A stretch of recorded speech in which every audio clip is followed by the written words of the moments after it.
This is Panubli Kick-Off and Heritage Concert.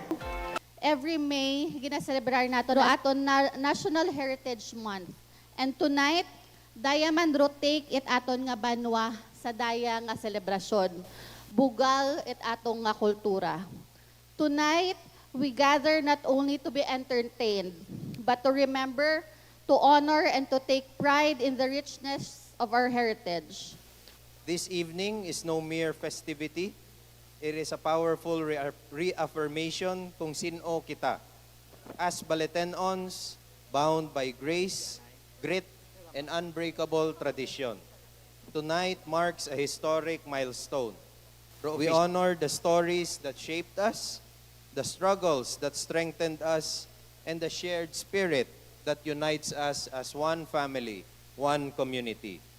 So the observance of Panubli Month stand as testament to our community unwavering commitment to preserving the celebrating our cultural identity.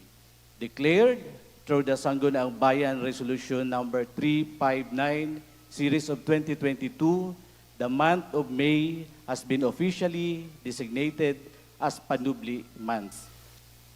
The dance figures nga makita sa Saot Itsutes Balete ay naghalin sa mga dance steps nga common sa mga local folks itdayang banwa nga kung siin gina-perform kung may okasyon iya sa banwa et balete.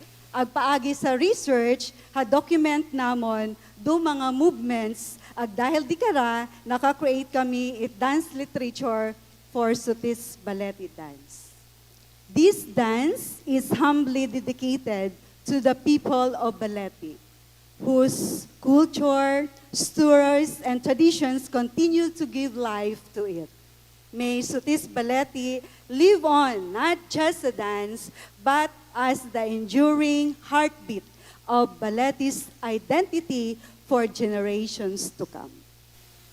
One of our goal is, once nga maipublish do Suti Balete dance, somehow maiba-imaw sa aton nga ra nga mga traditional agnood nga mga dances just like tinikling.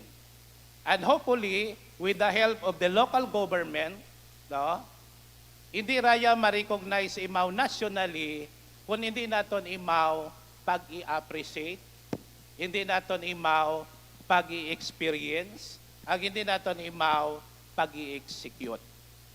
So the more naton nga gina-publish, the more naton nga gina-execute, the more naton nga gina-present sa community, ultimately, Sutis Balete dance is part of the national, maging part imaw it Philippine culture and arts. No?